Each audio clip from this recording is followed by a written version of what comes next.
Class 8 আমরা আজকে পড়ব কার্বন ঘটিত পলিমার সম্পর্কে।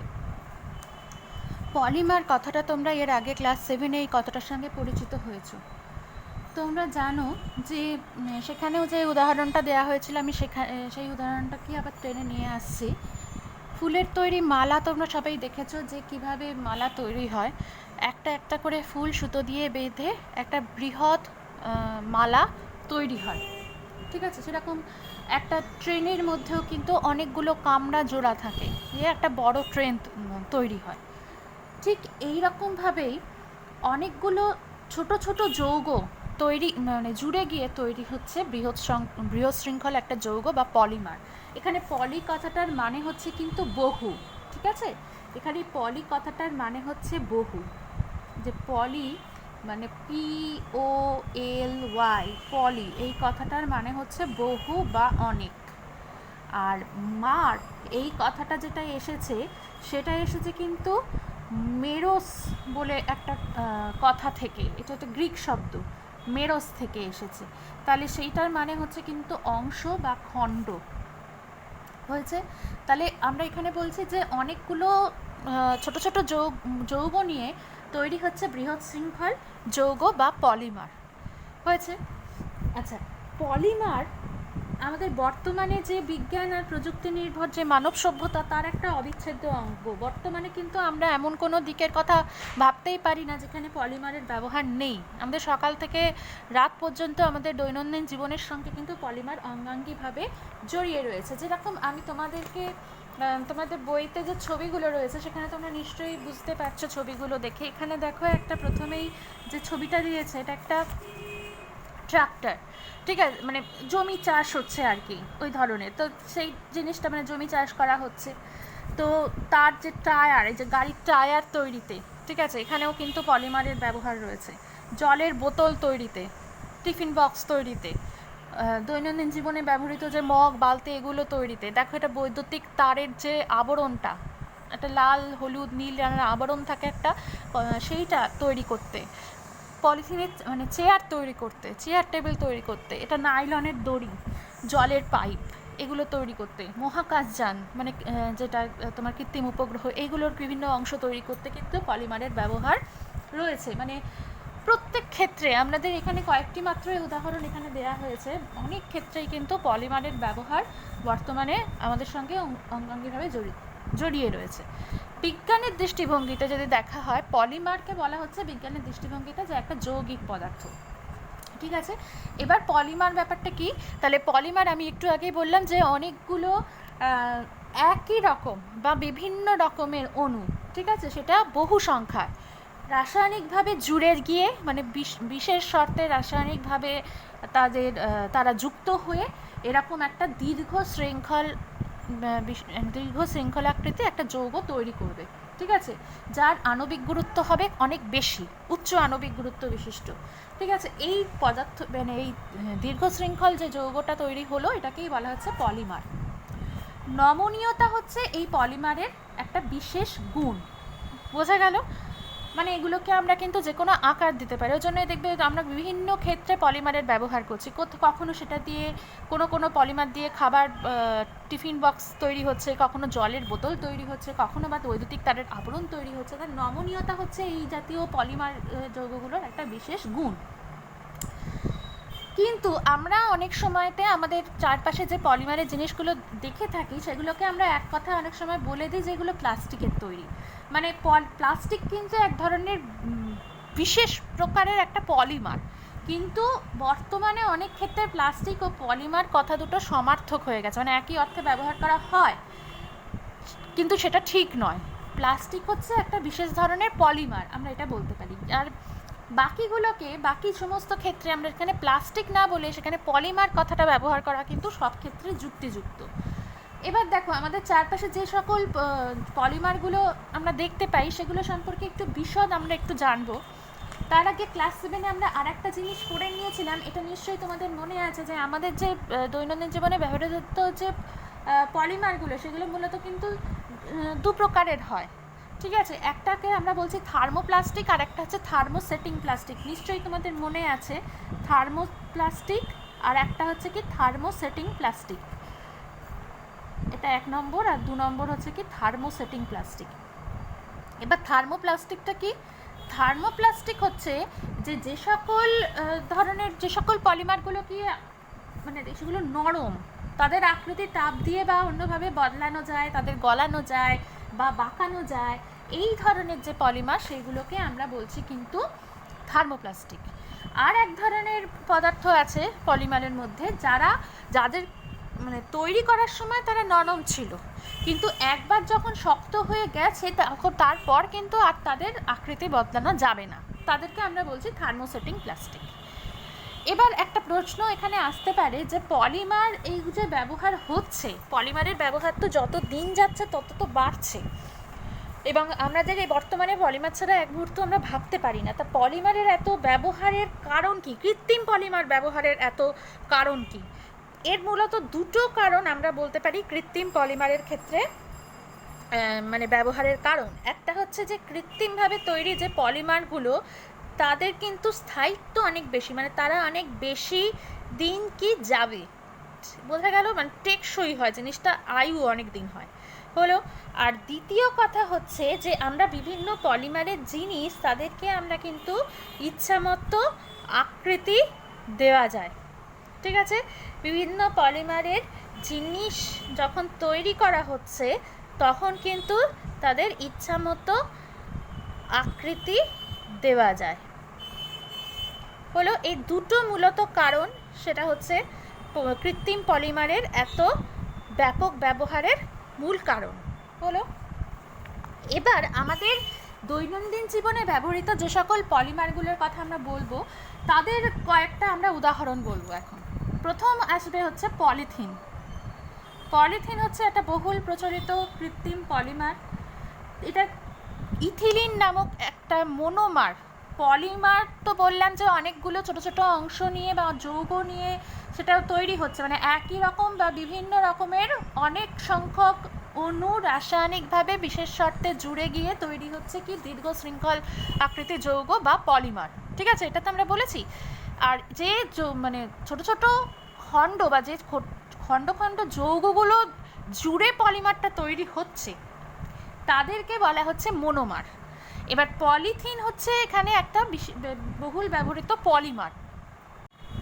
যে যৌগ জুড়ে এই পলিথিন তৈরি করলো সেটা হচ্ছে কি ইথিলিন। ইথিলিন জুড়ে অনেকগুলো ইথিলিন অণু কিন্তু পরস্পর জুড়ে গিয়ে পলিথিন অণুটা মানে পলিথিন পলিমারটা তৈরি করেছে। এবার এর ধর্ম কি? এটা হচ্ছে নমনীয় কিন্তু আংশিক কঠিন, মানে মোমের মতো অনেকটা, ঠিক আছে? মানে এগুলো দিয়ে কিন্তু আমরা ইচ্ছা মতো আকৃতি মানে দিতে পারি। এবার তড়িতের কুপরিবাহী, ঠিক আছে? মানে তড়িৎ পরিবহন করে না এবং রাসায়নিকভাবেও কিন্তু এটা নিষ্ক্রিয় প্রকৃতির। সেই জন্য আমরা এই ধরনের পলিমার মানে পলিথিনকে কোথায় ব্যবহার করা হয়? আমাদের দৈনন্দিন জীবনে ব্যবহৃত বিভিন্ন মগ, বালতি, তারপর পলিথিনের যে ক্যারি ব্যাগ, এগুলো তৈরিতে, পলিথিনের শিট, পাতলা চাদর মানে পলিথিনের চাদর তৈরিতে, তারপরে তোমার পলিথিনের বিভিন্ন রকম খেলনাও তৈরি হয়, এই সমস্ত ক্ষেত্রে কিন্তু পলিথিনের ব্যাপক ব্যবহার রয়েছে। টেফলন জাতীয় একটা পলিমার। এবার পলিথিনের পরে আমরা আসবো টেফলন। টেফলন হচ্ছে আরেকটি কৃত্রিম পলিমার। টেফলন যেটা বৈশিষ্ট্য হচ্ছে কি ওর গলনাঙ্ক খুব বেশি, মানে কম উষ্ণতায় গলে না, অনেক বেশি উষ্ণতায় এটা গলে, মানে উচ্চ গলনাঙ্ক বিশিষ্ট। তড়িতের কুপরিবাহী, তড়িৎ পরিবহন করে না এবং রাসায়নিকভাবেও কিন্তু ভীষণভাবে এটা নিষ্ক্রিয়। অম্লরাজেও এটা খুব একটা বিক্রিয়া করে না, অম্লরাজের সঙ্গেও বিক্রিয়া করে, মানে অম্লরাজ হচ্ছে কি গাঢ় হাইড্রোক্লোরিক অ্যাসিড আর গাঢ় নাইট্রিক অ্যাসিড মিশিয়ে তৈরি করা হয় অম্লরাজ, মানে সেটা খুবই অন্যান্য ধাতুর সঙ্গে বিক্রিয়া করে, অনেক ধাতুকে দ্রবীভূত করতে সাহায্য করে। কিন্তু অম্লরাজ মানে সোনা, প্লাটিনাম এগুলো কোনো অ্যাসিডেই দ্রবীভূত হয় না, কিন্তু এই অম্লরাজে দ্রবীভূত হয়। কিন্তু টেফলন পলিমারটা হচ্ছে কি রাসায়নিকের প্রতি এতটা নিষ্ক্রিয়, এ কিন্তু অম্লরাজের প্রতিও খুব একটা সক্রিয়তা দেখায় না, অম্লরাজের সঙ্গেও বিক্রিয়া করে না। এটা তৈরি মানে এটা ব্যবহার হচ্ছে কি তৈরিতে? ননস্টিক বাসনপত্র, তোমরা নিশ্চয়ই দেখেছো, তাতে একটা কোটিং থাকে ননস্টিক বাসনপত্র, সেই কোটিংটা তৈরি করতে কিন্তু এই টেফলন পলিমারের ব্যবহার করা হয়। এছাড়া রাসায়নিক শিল্পে ব্যবহার আছে, গাড়ির রঙের ওপর অনেক সময় প্রলেপ দিতে এটার ব্যবহার আছে টেফলনের। এবার পরের যে পলিমারটা আমরা পড়বো সেটা হচ্ছে কি পিভিসি। পিভিসি হচ্ছে পলিভিনাইল ক্লোরাইড হলো ভিনাইল ক্লোরাইড নামক পলিমার, মানে ভিনাইল ক্লোরাইড নামক একটা যৌগ, সেটা অনেকগুলো যুক্ত হয়ে তৈরি করছে এই পলিভিনাইল ক্লোরাইড পলিমারটা। এটা কি মানে ধর্মগুলো কি? এটা স্বচ্ছ বা অস্বচ্ছ দুরকমই হতে পারে। এটা শক্ত হবে এবং জল, তেল বা পেট্রোল, রাসায়নিক অন্যান্য যে পদার্থ, রাসায়নিক পদার্থের সঙ্গে কিন্তু খুব একটা বিক্রিয়া করে না, সেজন্য এটা নিষ্ক্রিয় প্রকৃতিরই বলা যায় মোটামুটি। এটা কি কাজে লাগে, ব্যবহার কি? এটা জলের পাইপ তৈরি করতে এর ব্যবহার আছে। এছাড়া গামবুট, বর্ষাতি তৈরি করতে, চপ্পল তৈরি করতে, ইলেকট্রিক তারের যে আবরণ, ওই যে বললাম যে বৈদ্যুতিক তারের যে আবরণটা, সেইটা তৈরি করতে এই পলিমারটা ব্যবহার করা হয়। নেক্সট আমরা চলে আসবো কি, পিভিসির পরে আসবে নাইলন। নাইলন হচ্ছে কি? নাইলন হচ্ছে একটা তন্তু, এটা স্বচ্ছ, শক্ত, জলরোধী তন্তু। নাইলনের ব্যবহার হচ্ছে তোমার জাল তৈরিতে, মাছ ধরার যে জাল অনেক সময় নাইলন দিয়ে তৈরি হয়, মশারি তৈরি হয়, নাইলনের দড়ি তৈরি হয়, ঠিক আছে, এটা নাইলন পলিমার দিয়ে এটা তৈরি হচ্ছে। টেরিলিন, নেক্সট হচ্ছে টেরিলিন। টেরিলিন হচ্ছে আরেকটা পলিমার, নাইলনের মতোই এটাও জল শোষণ করে না, আর সহজে এটা দাগ ধরে না, শক্ত হয়, ভাঁজরোধী হয় এবং একটা দীর্ঘস্থায়ী তন্তু এটা, ঠিক আছে। কিসে লাগে? টেরিকটের কাপড়, তোমরা নিশ্চয়ই নাম শুনেছো, আমাদের জামা কাপড় তৈরিতে লাগে। তো এই সুতির সুতোর সঙ্গে এই টেরিলিনটাকে মেশানো হয়। সুতি মানে কটন, তার সঙ্গে টেরিলিন মিশিয়ে তৈরি হয়ে যায় টেরিকট, ঠিক আছে। সেই টেরিকট কাপড়টা কিন্তু সুতির সুতোর সঙ্গে টেরিলিন পলিমার মিশিয়ে তৈরি করা হচ্ছে। এটা টেরিলিনের মতো যে বৈশিষ্ট্য ওর মধ্যে রয়েছে, যে এই ভাঁজরোধী এটা হবে, কিন্তু সুতির সুতো থাকার জন্য কি হবে, ওটা কিন্তু জল শোষণ করতে পারে, ঠিক আছে, এবং বায়ু চলাচলও করতে পারবে এর মধ্যে দিয়ে, টেরিকটের মধ্যে দিয়ে।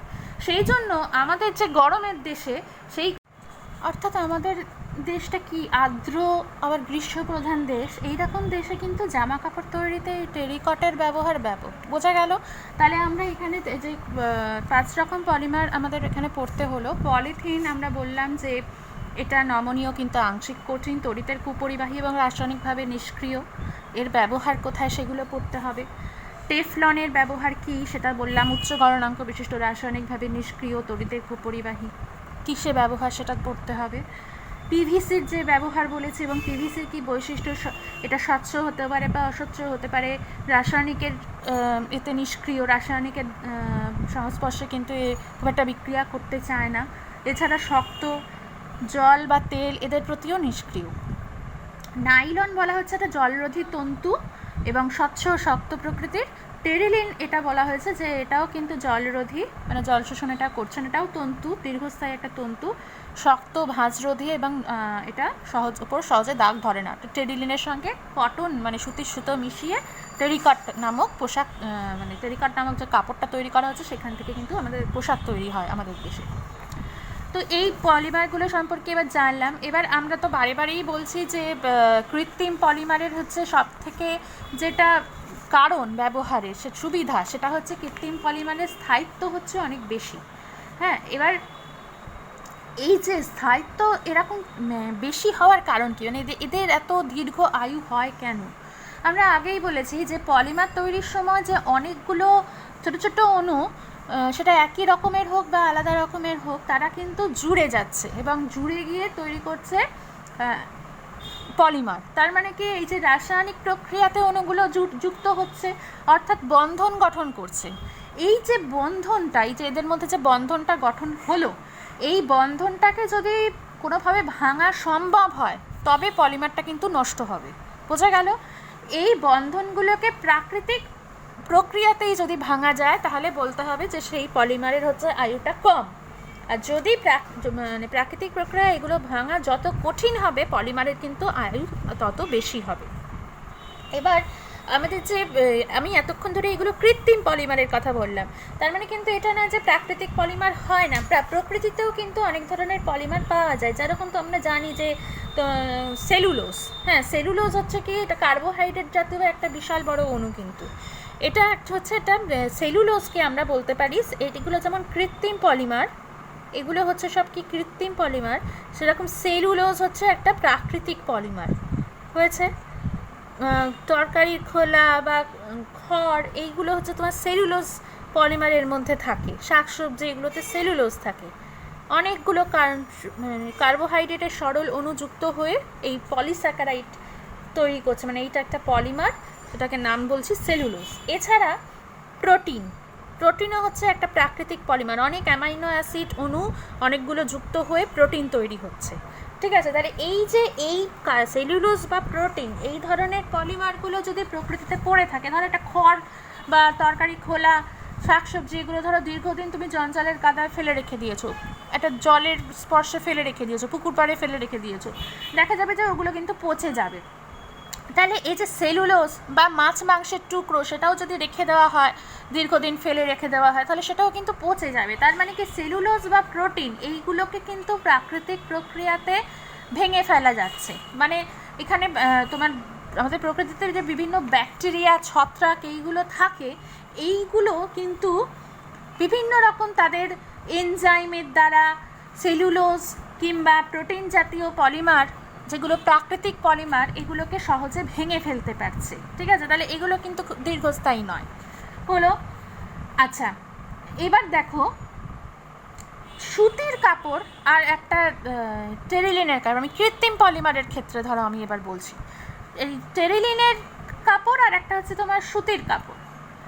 এবার যদি একই সঙ্গে আমি যদি দুটোকে মাটি চাপা দিয়ে দিই, তাহলে দীর্ঘদিন পরে দেখা যাবে যে সুতির কাপড়টাকে পাওয়া যাবে না, কিন্তু টেরিলিনের কাপড়টাকে, সিনথেটিক কাপড়টাকে কিন্তু মাটির তলাতে তখনও পাওয়া যাবে না, সুতির কাপড়টা হয়তো ছিঁড়ে যাবে। ঠিক আছে, এটা তার মানে কি, এই সুতির কাপড়ের হচ্ছে স্থায়িত্ব বেশি নয়, কিন্তু টেরিলিনের কাপড় যেহেতু এটা কৃত্রিম পলিমার দিয়ে তৈরি, অতএব এটার কিন্তু স্থায়িত্ব অনেক বেশি, সেজন্য এটা কিন্তু মাটির তলাতে চাপা রেখে দিলেও কিন্তু ওটা দীর্ঘদিন পরেও মানে অবিকৃত অবস্থায় পাওয়া যাবে। তাহলে এই কৃত্রিম পলিমারের আয়ু বেশি। তাহলে এই যে সকল পলিমারগুলোকে আমরা যে তোমার বলছি যে প্রাকৃতিক প্রক্রিয়াতে ব্যাকটেরিয়া বা ছত্রাক তাদের এনজাইমের দ্বারা কোনোভাবে এই পলিমারগুলোকে ভেঙে ফেলতে পারছে, সেই পলিমারগুলোকে আমরা বলছি বায়োডিগ্রেডেবল। বোঝা গেল?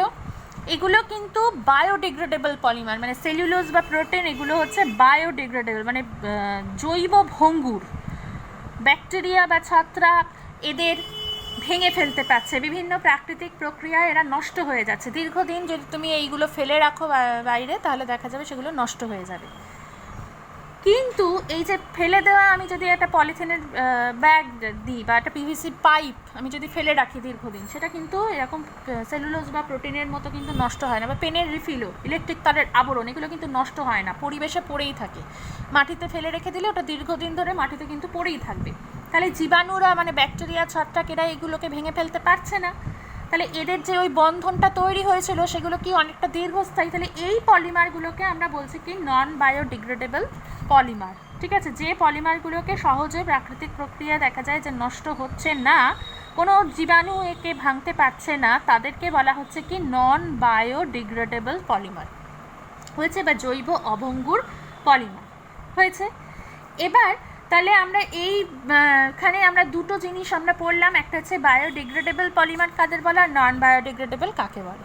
আর এই যে বায়োডিগ্রেডেবল পলিমারগুলোকে, মানে এই যে প্রোটিন বা সেলুলোজকে যে বিভিন্ন ব্যাকটেরিয়া বা ছত্রাক যে তাদের বিশেষ এনজাইম দ্বারা ভেঙে ফেলছে, ঠিক আছে, সেইভাবে যে জীবের নষ্ট হয়ে, মানে জীবের দ্বারা যে এইভাবে নষ্ট হয়ে যাচ্ছে এই পলিমারগুলো, এই প্রক্রিয়াটাকে কিন্তু আমরা বলছি বায়োডিগ্রেডেশন। ঠিক আছে, যে পলিমারগুলো এইভাবে ওরা ভাঙতে পারছে সেটাকে বলা হচ্ছে বায়োডিগ্রেডেবল পলিমার। বোঝা গেল?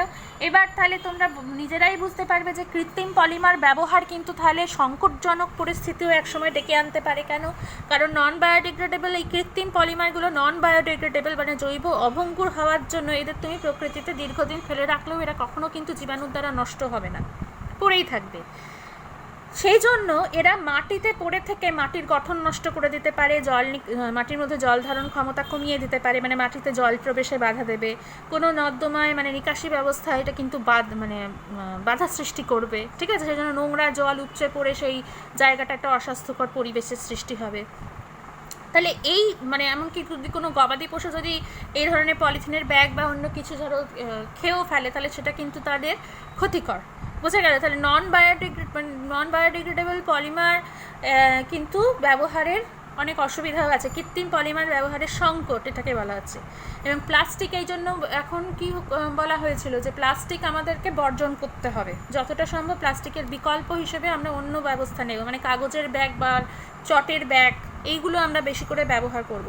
আর কিছু কিছু বায়োডিগ্রেডেবল পলিমার এখন কৃত্রিমভাবে তৈরি করা হচ্ছে, এগুলো আবার পরিবেশে মানে সেগুলো রসায়নাগারে বিভিন্ন রকম প্রক্রিয়ার দ্বারা এগুলো তৈরি করার চেষ্টা করা হচ্ছে, যেগুলো পরিবেশে পড়ে থাকলে কিছু কিছু জীবাণু এদেরকে ওদের ওপর ক্রিয়া করে এদেরকে ভেঙে ফেলতে পারে। ঠিক আছে, সেই ধরনের কিছু পলিমার কিন্তু এখন তৈরি করা হচ্ছে। তাহলে আমাদেরকে এটা মনে রাখতে হবে যে কৃত্রিম পলিমার যতটা সম্ভব কম ব্যবহার করে, মানে এর ব্যবহারের সংকটের কথা মাথায় রেখে, এটা জৈব অবঙ্গুর ধরনের হওয়ার জন্য এদের ব্যবহারের সংকটের কথা মাথায় রেখে আমাদের কৃত্রিম পলিমারের ব্যবহার যতটা সম্ভব নিয়ন্ত্রণে আনতে হবে। তার বিকল্প হিসেবে আমরা বায়োডিগ্রেডেবল পলিমার দিয়ে তৈরি জিনিসগুলোকে বেশি করে ব্যবহার করবো, মানে পলিথিনের ব্যাগের পরিবর্তে কাগজের ঠোঁয়া, চটের ব্যাগ এইগুলো আমরা বেশি করে ব্যবহার করব। সুতির কাপড়, টেরিলিনের বদলে, হ্যাঁ, এই ব্যবহারগুলো আমরা যতটা সম্ভব করলে আমাদের পরিবেশের পক্ষে সেটা যথেষ্ট উপকারী হবে। ঠিক আছে, ক্ষতিটা এড়ানো সম্ভব হবে।